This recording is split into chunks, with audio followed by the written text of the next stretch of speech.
হ্যাঁ, পকেট ভরা ছিল ছোট ছোট কামরাঙ্গা।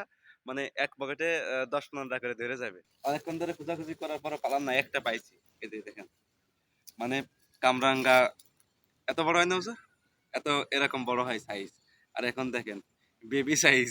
ঠিক আছে, তবে কামরাঙ্গা খেলে অনেক উপকার আছে, সেজন্য আমি পার্কে আসছিলাম আর কি, একটু ময়লা পরিষ্কার করে নিই, এখন খাবো। তারপরে আপনি যদি মোটা তাজা হন তাহলে সেদিকে উপকারী আছে। এটা খেলে শরীরের ওজন নিয়ন্ত্রণে থাকে। আরো যেন কি কি উপকার আছে। চুল পড়া কমে। হ্যাঁ, ও আচ্ছা আচ্ছা আচ্ছা, যাদের চুল পড়া রোগ আছে তারা কামরাঙ্গা খেতে পারেন, ভালো অপশন, মানে কম দামের ভিতর ভালো একটা অপশন। ঠিক আছে, আসেন আর কয়েকটা কামরাঙ্গা খুঁজি যদি পাই। পোলাপান সেদিন এই যে এই গাছে উঠিল, ঠিক আছে, উঠে পাঠিয়েছিল, দেখে আমি একটু উঠি।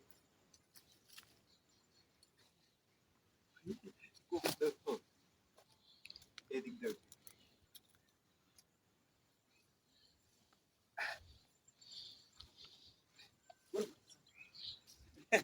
গাছে উঠে ডালও ভাঙ্গিছে, কামরাঙ্গাও পাঠিয়েছে। ঠিক আছে, এখন আমি খুঁজে পাচ্ছি না একটা।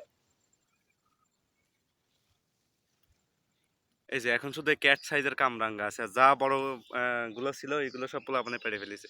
এই যে আমাদের হুজুরও আসছিল আমার পিছ পিছ আমার ভিডিও করার জন্য আর কামরাঙ্গা খোঁজার জন্য। উনি তো পাই না আর আমি তো গাছে উঠছিলাম। হুজুর কামরাঙ্গা ছিঁড়তে বলেছে 2টা করে। ঠিক আছে, ওরা গাছে উঠে যেগুলো পারিয়েছে সেইগুলো ছিঁড়েছে। আরো মানে বাড়িও নিয়ে গেছে, তাই না হুজুর? হ্যাঁ, পকেট ভরা ছিল। তো যাই হোক, কামরাঙ্গা যেহেতু পাই নাই, ভিডিও বড় করে লাভ নাই, আজকের ভিডিও এখানেই শেষ করছি। আল্লাহ হাফেজ।